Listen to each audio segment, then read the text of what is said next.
ప్రభునందు ప్రియమైన వారులారా, ప్రభు అయిన యేసుక్రీస్తు నామములో మీ అందరికీ శుభాభివందనాలు తెలియజేస్తున్నాను.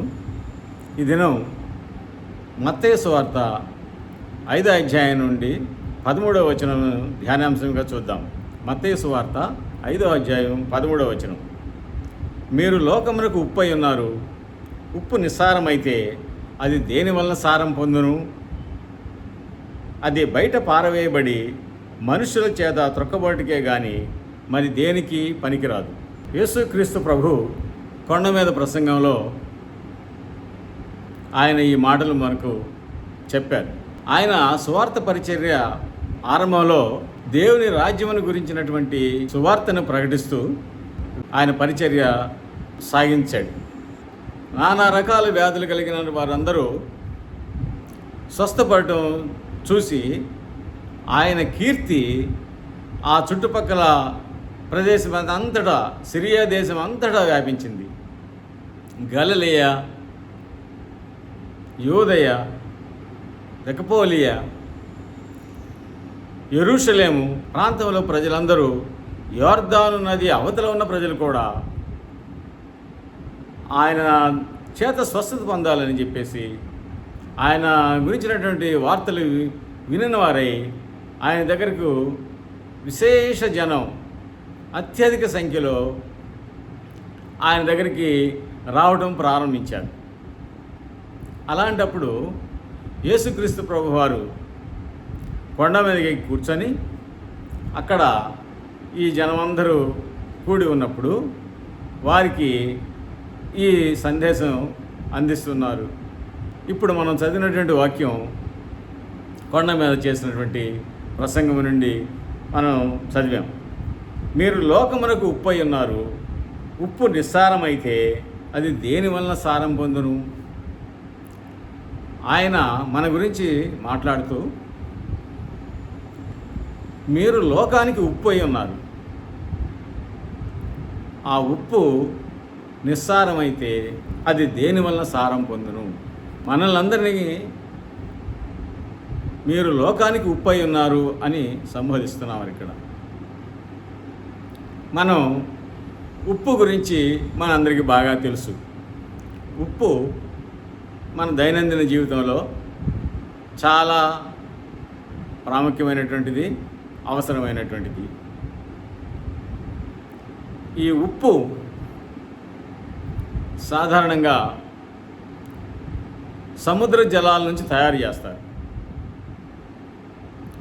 ఈ ఉప్పుని తయారు చేయాలంటే సముద్రపు నీటిని బయటికి తీసుకుని వచ్చి అక్కడ ఉన్నటువంటి పొలాల్లో మడులుగా ఏర్పాటు చేసి ఆ మడులన్నిటినీ సముద్రం నీటితో నింపుతారు. నింపిన తర్వాత ఆ నీరు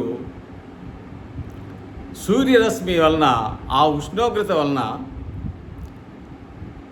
ఆ నీరు ఆవిరైపోతూ ఉప్పుని ఏర్పాటు చేస్తుంది. ఉప్పు నీటిలో ఉన్నటువంటి ఉప్పు నీరు ఆవిరైపోవడం వలన ఉప్పు శాతం పెరిగి దగ్గరకు వచ్చి చివరికి క్రిస్టల్ ఫార్మేషన్, ఉప్పులాగా, కణికల్లాగా తయారవుతుంది. ఇది సహజంగా సముద్ర ప్రాంతంలో ఉండేటువంటి వాళ్ళందరికీ వారు చేసేటువంటి విధానం. ఇది అందరికీ తెలుసు. ఈ మడుల్లోకి ఉప్పు నీటిని తీసుకురావడానికి సముద్రం నుంచి నీటిని తీసుకొని రావాలి. అది కాలువల ద్వారా, కాలువలు తవ్వి చాలా వ్యయ ప్రయాసంతో కూడినటువంటి పని. అంత వ్యయం చేసి కష్టపడి పనిచేసి దాన్ని ఆ కాలువల ద్వారా ఆ చేలో ఉన్నటువంటి మడుల్లోకి దాన్ని నింపి ఆ గట్లు వేసి దాన్ని అక్కడ ఉప్పును పండిస్తారు. ఉప్పును పండించడం అంటారు. ఒక పంటలాగా ఉప్పును పండించడానికి క్రమంలో ఏమిటి, ఆ ఉప్పు నీరు చిక్కబడే కొద్ది ఉప్పు కణికలు తయారవుతూ ఉంటాయి. ఆ చిక్కబడాలంటే సూర్యరశ్మి ఉండాలి. ఆ సూర్యరశ్మి ఎంత తీవ్రంగా ఉంటే అంత త్వరగా ఈ నీళ్ళన్నీ ఉప్పుకి అవసరం లేనటువంటి ఎక్కువగా ఉన్నటువంటి ఈ నీటి శాతం అంతా ఆవిరి రూపంలో బయటికి వెళ్ళి చివరికి ఉప్పు తయారవుతుంది. ఈ ఉప్పు తయారైన తర్వాత ఆ నీరంతా వెళ్ళిపోయిన తర్వాత దాన్ని అంతా పోగు చేసి తర్వాత ఆ ఉప్పుని మనం ఉపయోగించుకోవడానికి వాడతారు. ఈ విధంగా ఉప్పు సహజంగా న్యాచురల్గా ఈ విధంగా తయారవుతుంది. ఆ ఉప్పు మీరై ఉన్నారు అని చెబుతున్నాడు దేవుడు. మీరు లోకమునకు ఉప్పు అయి ఉన్నారు. మనల్ని ఈ ఉప్పుతో పోల్చడంలో ఇక్కడ ఉన్నటువంటి ఆత్మీయమైనటువంటి భావం ఏమిటంటే, మనమందరం ఈ సముద్రం లాంటి సమాజంలో ఉన్నాం. సముద్రమే ఒక ప్రపంచం. ఈ ప్రపంచంలో ఈ అందరిలో మనం కూడా ఉన్నాం. మనల్ని ప్రక్కకు తీసుకుని వచ్చి మనల్ని ఏర్పాటు చేసుకొని ఆ సముద్ర జలాల నుంచి లేక లోకంలో నుంచి మనల్ని బయటికి తీసుకుని వచ్చి ప్రత్యేకమైనటువంటి మందిరాల్లో, ప్రత్యేకమైనటువంటి స్థలాల్లో మనల్ని కూర్చి అక్కడ నీతి సూర్యుడైన యేసుక్రీస్తు గురించినటువంటి వాక్యాన్ని మన మీద ప్రసరింపజేయడం వలన ఆ వాక్యపు వెలుగులో, ఆ వాక్యపు వేడిలో, వెలుగులో మనలోని దుర్గుణాలన్నింటినీ ఆ క్రీస్తు దేవుని బోధలు క్రమంగా ఒక్కోదాన్ని తీసివేసి చివరికి పరిశుద్ధమైన స్థితిలోనికి మనల్ని తీసుకొని వస్తారు. మన మారు మనసు పాపాలను గురించినటువంటి ఒప్పింపు చేసి ఒప్పుదల కలిగించి పాప క్షమాపణ కొరకు దేవుణ్ణి వేడుకొని మారు మనస్సు పొంది పరిపూర్ణమైనటువంటి దేవుని బిడ్డలుగా మనం ఈ సంఘాలలో, ఈ మళ్ళలో, ఈ గుడుల్లో మనం తీర్చిదిద్దబడగలుగుతున్నాము. క్రీస్తు దేవుని బోధనల వలన మనము మంచి వ్యక్తులుగా మార్చబడుతున్నాము. దీనిని బట్టి మనల్ని లోకమునకు ఉప్పై ఉన్నామని యేసుక్రీస్తు ప్రభువారు మనల్ని గురించి అంటున్నారు. మనం లోకంలో ఉన్నటువంటి వారమే. లోకంలో ఉన్నటువంటి వారం అయినప్పటికీ క్రీస్తు దేవుని కృప వలన మనం ప్రత్యేకించబడినటువంటి వారమై, ఆయన వాక్య బోధనలు విన్నటువంటి వారమై మారు మనసు కలిగి పాప క్షమాపణ పొందిన వారమై నీతిమంతులుగా క్రీస్తు దేవునిలో తీర్చబడి మనము పరిపూర్ణమైనటువంటి క్రీస్తు బిడ్డలుగా మార్చబడ్డాము. అయితే మనం మార్చబడిన తర్వాత మరలా మనల్ని లోకానికి దేవుడు పంపిస్తున్నాడు. మనం ఆయన శిష్యులు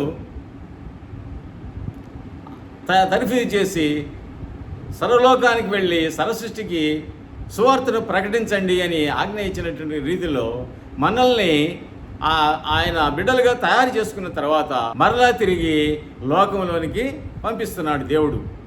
మరలా తిరిగి లోకంలోనికి దేవుడు పంపిస్తున్నాడు. మనం అక్కడికి వెళ్ళినప్పుడు మనం క్రీస్తు దేవుని రూపంలోకి మార్చబడి ఉప్పులాగా తయారైనటువంటి వాళ్ళం మరలా లోకంలోనికి వెళ్ళినప్పుడు అక్కడ మనం క్రీస్తు దేవుని గురించినటువంటి మనం ఎరిగినటువంటి సువార్తను మనం ఏ విధంగా మార్చబడినామో ఆ విధంగా వారికి మనకు అందించబడిన సువార్తను వారికి అందించాలి. అలా అందించి వారిని కూడా లోకానికి ఉప్పుగా తయారు చేయాల్సిన బాధ్యత మనకి ఉన్నది. అయితే ఇక్కడ ఉప్పులాగా మార్చబడిన మనం, ఉదాహరణకి మనం చూసినట్లయితే ఉప్పు ఒక పదార్థంలో మనం వేసినప్పుడు ఆ పదార్థం యొక్క స్థితి, రుచి మారుతుంది. ఆ వంటకం యొక్క రుచి మారి మంచి రుచిలోకి వస్తుంది. అయితే ఉప్పు మాత్రం దాని స్థితిని కోల్పోతుంది. ఉప్పు ఉప్పులాగా మనకు కనబడదు. ఆ ఉప్పు అందులోనే కరిగిపోయి అదృశ్యమై తన సారాన్ని ఆ పదార్థానికి అందిస్తుంది. ప్రియమైన వారిలా మనం ఇక్కడ గమనించవలసింది, క్రైస్తవులుగా మనం, క్రీస్తు బిడ్డలుగా మనం ఉప్పు లాంటి వారమై సమాజంలోకి వెళ్ళినప్పుడు, క్రీస్తు దేవుని సువార్తను ప్రకటించేటప్పుడు, ఆ సువార్తను గ్రహించేటువంటి బిడ్డలు ఆ క్రమంలో మనం కూడా మన అస్తిత్వాన్ని మార్చుకొని మనలో క్రీస్తు ఇచ్చినటువంటి ఆ ప్రేమ ఇవన్నీ వారికి పంచిపెట్టాలి.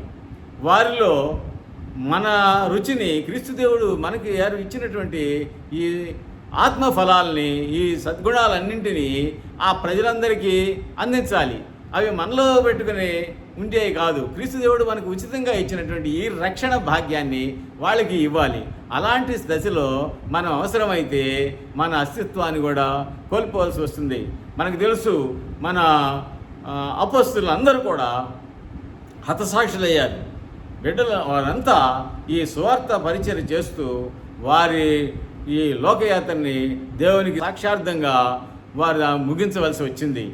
ఆ స్థితిలోకి మనం వెదగాల్సిన అవసరం ఉన్నది. పరిపూర్ణతమైనటువంటి స్థాయిలోకి పరిపూర్ణులుగా మనం ఆ విధంగా మార్చబడి మన యొక్క అస్తిత్వాన్ని కూడా కోల్పోయినా సరే క్రీస్తు దేవుని గురించినటువంటి వార్త, క్రీస్తు దేవుని యొక్క ప్రేమ, క్రీస్తు దేవుని యొక్క క్షమాపణ గుణం, క్రీస్తు దేవుని యొక్క గుణాలన్నింటినీ ప్రజలకు అందించి వారిలో క్రీస్తు దేవుని యొక్క ముద్ర, క్రీస్తు దేవుని రూపం మనం ఏర్పడేట వరకు మనం వారి కోసం ప్రయాసపడాలి. ఈ ప్రయాసలో మనల్ని గురించి మనం ఉపేక్షించుకోవాలి. మన గురించి మనం ఆలోచించే ప్రశ్న ఉండకూడదు. మనం వారి క్షేమమే చూడాలి. అది నిజమైనటువంటి క్రైస్తవం. అది అందువలన నీకు నాకు యేసయ్య, నీవు లోకానికి ఉప్పై ఉన్నావు, మీరు లోకానికి ఉప్పై ఉన్నారు అని చెబుతున్నాడు. అంటే క్రీస్తు దేవునిలాగా మనము క్రీస్తు దేవుని మనల్ని మనం ఉపేక్షించుకొని క్రీస్తు దేవుని ప్రపంచానికి అందించవలసిన వారమై ఉన్నాం. ఈ క్రమంలో మనం ఏమైపోయినా పర్వాలేదనేటువంటి స్థితిలోకి, ఆత్మీయ స్థితిలోకి మనమందరము ఎదగవలసినటువంటి వారమై ఉన్నాం. అయితే యేసుక్రీస్తు ప్రభువారు ఈ మరి ఒక మాట అన్నారు. ఈ ఉప్పు ఒకవేళ నిస్సారమైతే, దేవుడు మనల్ని ఉప్పుగా తయారు చేశాడు. మనం పరిపూర్ణమైనటువంటి క్రైస్తవులుగా ఆయన వాక్య బోధనలో తీర్చిదిద్దాడు. రక్షించబడ్డాం, రక్షణానుభవంలోకి వచ్చాము.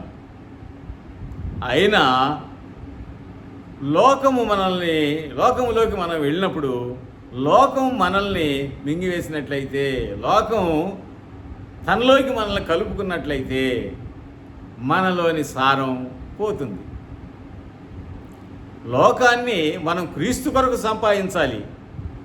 అలాంటి స్థితి నుంచి లోకం మనల్ని కలుపుకునే పరిస్థితులకు ఒకవేళ జారిపోయినట్లయితే అది మరి దేని వలన సారం పొందుతుంది అన్నాడు. 5వ అధ్యాయం మత్తయి సువార్త 5వ అధ్యాయం 13వ వచనం మరొకసారి చూద్దాం. మీరు లోకమునకు ఉప్పు అయి ఉన్నారు. ఉప్పు నిస్సారమైతే అది దేని వలన సారం పొందును? అది బయట పారవేయబడి మనుషుల చేత త్రొక్కబడటానికే కానీ మరి దేనికి పనికిరాదు. దీని ఉప్పు యొక్క సహజ స్వభావం తను కరిగిపోయి అవతల వారికి రుచినిచ్చేటువంటి ఆ సహజ స్వభావం కోల్పోతుంది. దీంట్లో రుచి లేదు కనుక ఇక ఈ సహజ స్వభావం కోల్పోయి బయట పారేయడానికి సిద్ధమవుతుంది. ఉప్పుదనం లేకపోతే ఉప్పుని ఎవరు వాడుకుంటారు? అసలు ఇంట్లో కూడా ఉంచుకోం, దాన్ని తీసి బయటపడేస్తారు. ఉప్పు సారం కలిగి ఉన్నంత వరకే ఉప్పును ఉపయోగిస్తాం. లేకపోతే దానిలో సారం పోతే దాన్ని తీసి పడేస్తాం, వాడటానికి పనికిరాదు. అలాంటి స్థితిలోకి ఒకవేళ మనం జారిపోయినట్లయితే ఆత్మీయంగా మనలో ఉన్నటువంటి ప్రేమ, క్రీస్తు స్వరూపం, ఆ క్షమాగుణాలు, ఇవన్నీ క్రీస్తు దేవుని బోధనలన్నీ మనలో నుంచి ఒకవేళ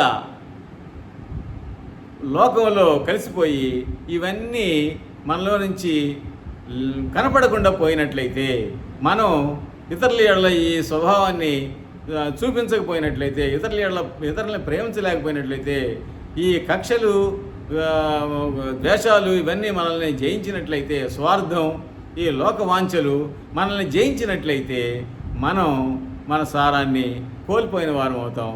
అప్పుడు మన స్థితి బయట పారవేయబడినటువంటి వారంగా, లేక అగ్ని గుండములతో మండేటువంటి ఆ నరకాగ్నిలోకి పడేయటానికి తప్ప ఇది దేనికి పనికిరాదు. ప్రియమైన వారల, ప్రభునందు ప్రియమైన వారలారా, దేవుడు ఎంతో ఉన్నతమైన స్థితిని మనకిచ్చాడు. మీరు లోకానికి ఉప్పై ఉన్నారని మనల్ని గురించి సంబోధిస్తున్నాడు. ఆయన మన గురించి ఎంతో ఆశ కూడా కలిగి ఉన్నాడు. మనల్ని ఆయన రూపంలోకి ఎంతో కష్టపడి మార్చాడు. ఆయన ఆ సముద్ర జలాలని రైతు ఏ విధంగా ఎంత కాలువలు చేసి నానా కష్టపడి చెమట వచ్చి నీళ్లు కట్టుకొని కాపులా కాసి దాన్ని ఎంతో కొంతకాలం కాపాడుకుంటా ఉప్పుని ఎలా తయారు చేసుకున్నాడో, అదే రీతిగా నిన్ను నన్ను ఆయన స్వరక్తమిచ్చి సంపాదించాడు. ఆయన ఘోర శ్రమలు అనుభవించాడు. ఆయన కొట్టబడ్డాడు, ఉమ్మివేయబడ్డాడు, అవమానించబడ్డాడు. ఆయన చివరికి మన పాపముల ప్రాయశ్చిత్తం కొరకు ఆయన శరీరంలోని పవిత్రమైన నిష్కల్మషమైనటువంటి అమూల్యమైన రక్తాన్ని చిందించి, కల్వరి శిలువలో ఆ భయంకరమైన శ్రమలు అనుభవించి అమూల్యమైన రక్తాన్ని చిందించి ఆ రక్తధారలలో మనల్ని కడిగి పరిశుద్ధులుగా చేసి పవిత్రులుగా చేసి ఆయన బిడ్డలుగా ఏర్పాటు చేసుకుంటే, ఆయన బిడ్డలుగా ఏర్పాటు చేసుకున్నాడు. మనం అంత సులభంగా తయారు కాలేదు, మనం అంత సులభంగా క్రైస్తవం కాలేదు. మనల్ని ఆయన కొన్నాడు, విలువ పెట్టి కొన్నాడు, పవిత్ర రక్తం పెట్టి కొన్నాడు. ఆయన కొని ఇంత శ్రమపడి మనల్ని తీర్చిదిద్దారు గనక మనము ఆయన కొరకు జీవించాల్సినటువంటి అవసరం ఎంతైనా ఉన్నది. మనం కృతజ్ఞత కలిగినటువంటి వారమై, ఆయన ఎడల భక్తి కలిగినటువంటి వారమై, ఆయన చెప్పినట్లుగా సర్వ సృష్టికి సువార్తను మనం ప్రకటించాలి. ఆయన గురించినటువంటి సువార్తను ప్రకటించాలి. యేసుక్రీస్తు లేఖనానుసారంగా ఈ లోకమునికి వచ్చి లేఖనానుసారంగా శ్రమపడి, సిలువ వేయబడి, చనిపోయి, సమాధి చేయబడి, మూడవ దినమున తిరిగి లేచాడనేటువంటి సత్య సువార్తని మనం ప్రకటించాలి. అనేకులను పాప క్షమాపణ నిమిత్తం ఒప్పించాలి. మారు మనసు కలిసినటువంటి దశలోకి వారిని అందరినీ నడిపించాలి. ఇది ఆయన మన మీద ఉంచినటువంటి బాధ్యత. దీనిని మర్చిపోయి మనలో ఉంచినటువంటి ఆయన స్వరూపాన్ని, ఆయన ప్రేమను, ఆయన త్యాగాన్ని, ఆయన చెప్పినటువంటి వాటన్నింటినీ వదులుకొని లోకములో కలిసిపోయి, లోకము మనల్ని జయించి మనం మళ్ళీ పాత పద్ధతిలో, పాత జీవితంలోకి ప్రవేశించినట్లయితే మన స్థితి అగ్నిగుండం పాలు. ఇందులో ఏ సందేహం లేదు. కనుక ప్రియమైన వారలారా, మన కొరకు ఆయన పడినటువంటి వేదన, ఆయన పడినటువంటి బాధ, ఆ మరణము, ఇవన్నిటినీ మనం తలపోసుకుంటూ ఆయన కొరకు మనం జీవించాలి. ఆయన ఇచ్చినటువంటి ఆజ్ఞలు మనం పాటించుకుంటూ, ఒకరినొకరు ప్రేమించుకుంటూ మనం ఆయన కొరకు జీవించాలి. పరిశుద్ధుడైన పౌలు చెప్పినట్లుగా మనం ధైర్యంగా మంచి పోరాటం పోరాడాము అనేటువంటి మాటలు మనం చెప్పగలిగి ఉండాలి. దేవుని కొరకు మంచి పోరాటం పోరాడామని చెప్పగలిగి ఉండాలి. అలాగనే నా మట్టుకు బ్రతుకుట క్రీస్తే, సావైతే లాభం అన్నటువంటి ఆత్మీయ స్థితిలోకి మనం అందరం ఎదగాలి. ఆయన కొరకు మనం నిలబడాలని, మనం నిత్యం క్రీస్తు దేవుని వెలుగులో జీవించాలని, అనేకులను క్రీస్తు దేవుని వైపు మన ఆదర్శవంతమైనటువంటి జీవితం ద్వారా, సువార్త ద్వారా అనేకులను ఆయన వైపు నడిపించాలని ఈ దినం మనం హెచ్చరించబడుతున్నాం. ఆ విధంగా జీవించడానికి పరిశుద్ధాత్మ దేవుడు తన సహాయాన్ని మనందరికీ దయచేయనుగాక. ఆమెన్.